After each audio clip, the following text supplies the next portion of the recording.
The year is 1939. Britain and France declare war on Germany. The United States supported the Allies. Throughout the war, the United States begins development on a new type of weapon in the Manhattan Project, enlisting the help of some of the greatest scientists on Earth to harness the power of the atom.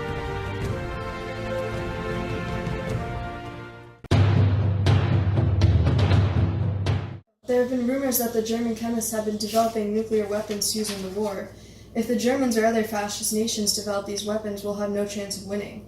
We must warn the American government of these developments. Let's write a letter to President Roosevelt with the help and expertise of Albert Einstein. With this information and the opinion of experts, we'll be able to convince the American government to begin their nuclear research. Yes, it is smart to include Einstein. I am close friends with the President's economic advisor, Alexander Sachs. We should send the letter to him to ensure it gets into the hands of Roosevelt in time.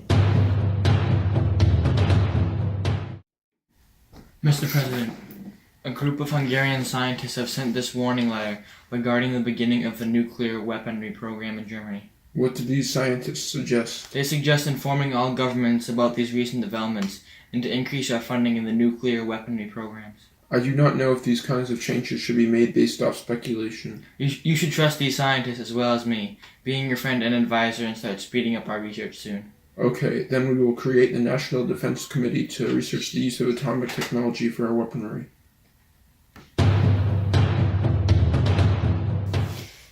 Now that I have been hired by the government onto the Manhattan Project, I have been tasked with testing nuclear energy and implementing it into a military bomb, presumably the nuclear bomb. If my test results are correct, this will be the most powerful bomb in history. What do you think, Leah? Why, yes, Albert. Looking at our testing, we will be on the cusp of extreme military breakthroughs very shortly. Some of the scientists have been getting sick, though. I hope it has nothing to do with the nuclear tests we have been conducting. We will have to see, won't we? This war doesn't seem to be coming to an end anytime soon. We will have plenty of time to conduct our research. And so, on December 7th, 1941, Japan would take the offensive position and bomb Pearl Harbor Naval Base.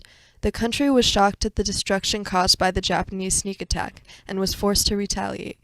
This unprovoked attack would not be forgotten and would be a fundamental aspect in the future of the Manhattan Project.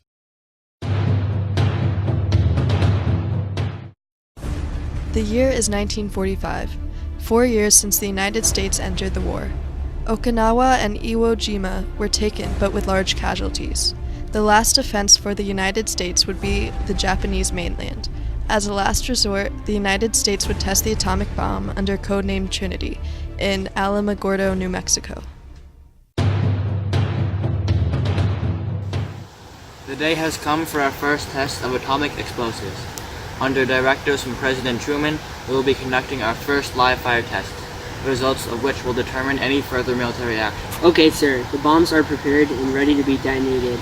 All civilians have been cleared from the area and final inspection green light have been cleared. Shall I start the countdown, sir? Yes, Solar, continue the countdown.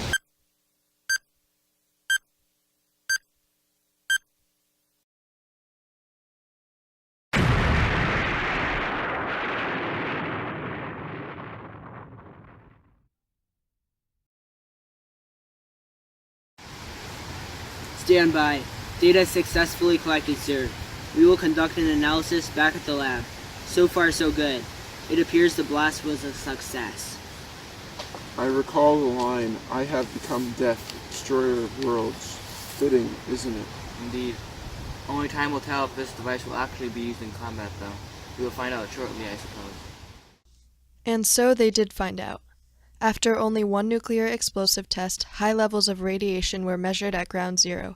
Although it was in its infancy, the Manhattan Project would indeed be the destroyer of worlds for many in the weeks to come. Now that we've defeated the Japanese in Iwo Jima and Okinawa, we have multiple options to take the mainland. We can launch a land assault, which would likely cost thousands of American lives, or we can launch our atomic bomb on populated areas. I believe that this extreme exhibition of force will prove effective at ending the war quickly. Although bombing the mainland of Japan may help with the advancement of the war, I cannot promise it will bring a quick end. It may just lead to casualties and promote retaliation. Japan has not been collaborative with attempts of peace treaties. It is the opinion of many that we should bomb Hiroshima and end the war as soon as possible. If that is the case, let us proceed with the launching of the atom bomb. With this, the National Defense Committee decided to retaliate against Japan with Little Boy and Fat Man, the two nuclear bombs destined for Hiroshima and Nagasaki.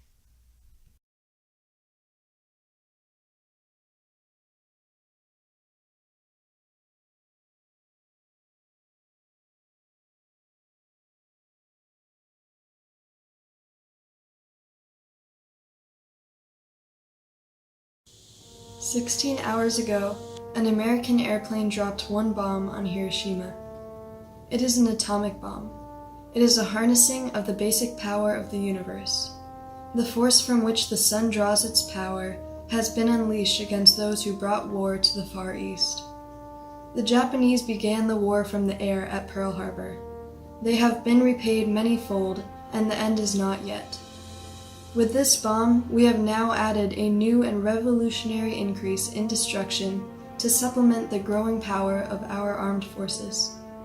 But, under present circumstances, it is not intended to divulge the technical processes of production or all the military applications, pending further examination of possible methods of protecting us and the rest of the world from danger of sudden destruction.